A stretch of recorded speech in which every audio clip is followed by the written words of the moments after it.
Hey, it's Nakia in the show with Chicago Tribune, ChicagoNow.com. I came all the way to Schaumburg because you know why? I want to laugh with this funny man, Aries Spears. How you doing today? I'm good. How you doing? Aries, you always have me cracking up. I don't know what you do and how you do it, but you've been doing this comedy thing for a very long time. I read somewhere 14. Yeah, I think I'm going on 27 years now. Oh my God. Yeah, something like that. How do you, what is it like growing up with Aries Spears? I mean, when did you realize, you know what, I'm a comedian, or that's what I want to do? Yeah, I probably realized that somewhere around 14 when I started. I just was always, a kind of a cut up and love to entertain. So I kind of thought, maybe different paths I was going to get there, but comedy seemed to be something that was just really instinctively in me. It's something that I really just love to do and grew up watching and studying with, the likes of Richard Pryor and Eddie Murphy and Red Fox and Mantan Moreland, Stephen Fletcher, Moms Mabley, George Carlin. So I just grew up in a comedic library. Now, who exposed you to comedy? Because I know for me, my mom, when I was younger, she put me in everything. Like I was just doing ballet, tap, jazz, horseback riding lessons, like anything you name. So who exposed you? My parents, my father especially. My mother comes more from a musical background, jazz and blues, but she was funny too. But my father probably was the biggest. He was such a diehard movie fan and Richard Pryor fan and just anything funny. So I kind of took my lead from him.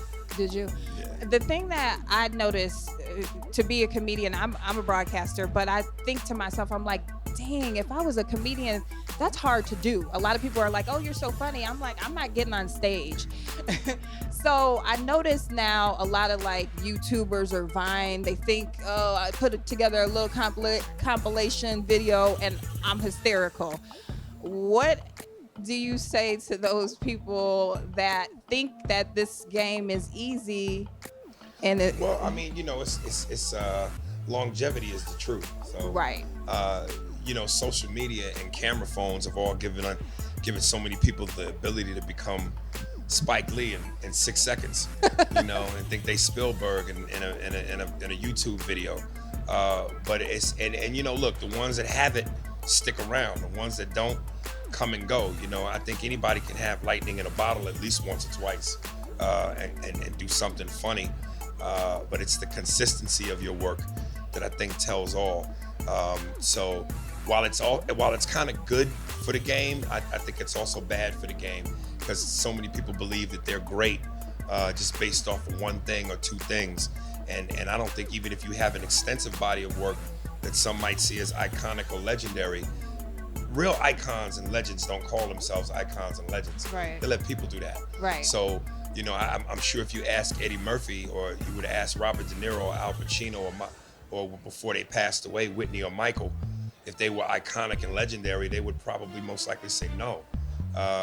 Because they're humble enough to understand that you're always growing, you're always evolving, you're never a finished product. So, it's a blessing and a curse. It's almost like sometimes when I came up and I would see comics on Comic View who would put together a great 8-minute set and then slam the mic down like they just changed the world. And it's just like, okay, but there's more work to be done. Like you can't ever think you that nice that, you slamming mics down like you a finished product.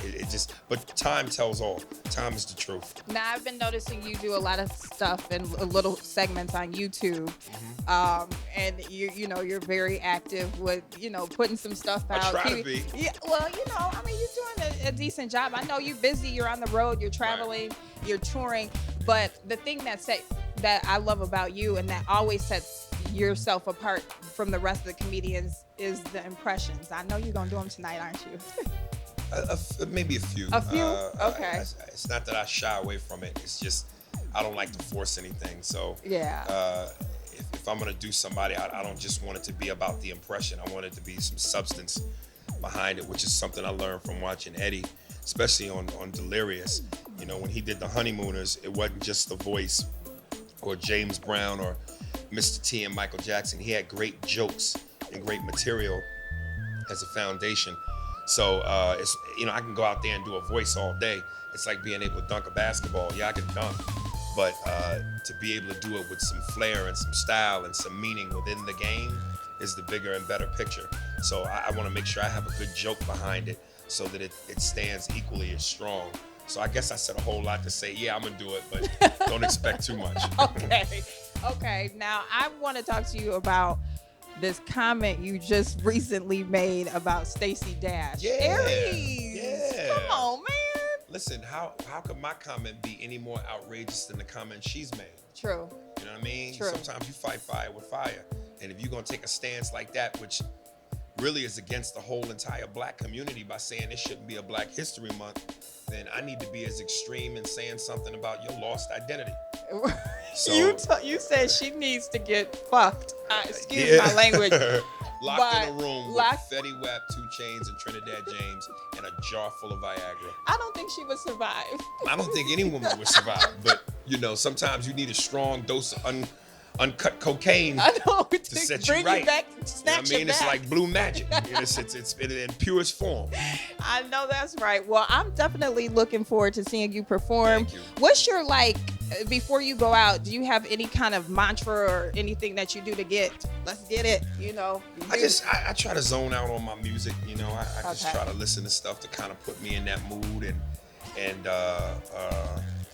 just kind of think about the night and think about my plan and what I want to do and what I want to accomplish and size up the room and see who's where and what's what and just kind of put things together in my head, because I'm a little taken back, because you're a comedian and I know how much pressure it is when you're an entertainer. People are like, so make me laugh. Right. Come on now, do it, But I thought, you're real chill, real serious. Yeah, that's maybe because you don't know me yet. No, that's just a misconception. People assume that because you're funny or because you come into their living rooms every night, that there's a personal connection they have with you and you always on. I know. And I'm really the opposite. I enjoy what I do and I enjoy making people laugh and I enjoy being funny naturally. If there's a moment that happens within conversation, within a moment when we hanging out, I'm seize the moment because instinctively that's what I do. But yeah, when I'm not doing what I'm doing, I like to bring it down and listen to jazz and smoke my herb and play my PlayStation and just fall back a little bit. You know what I mean? There's so much noise out there already. And when I'm 40, I don't need all that noise. No, I feel you. I like peace and tranquility. Me too. Yeah. I'm the kind of the life of the party, so sometimes everybody's like, what's wrong? Oh yeah. Don't you hate that? Yeah, what's people wrong? just think, when they say that's like sometimes I get to a club and people always come up and go, my friend's birthday, give us a shout out. And my wife she's sitting there in the third row. Mess with her. I don't give a fuck about your wife. Give a fuck about your birthday. I'm not here. I'm not a clown to amuse you. I'm not doing comedy at your house, nigga. Right. I'm performing for the masses. Right. Yo, what up? It's your boy Aries Spears. I'm here in the Chi-Town and I'm kicking it with my girl Nakia in the shell.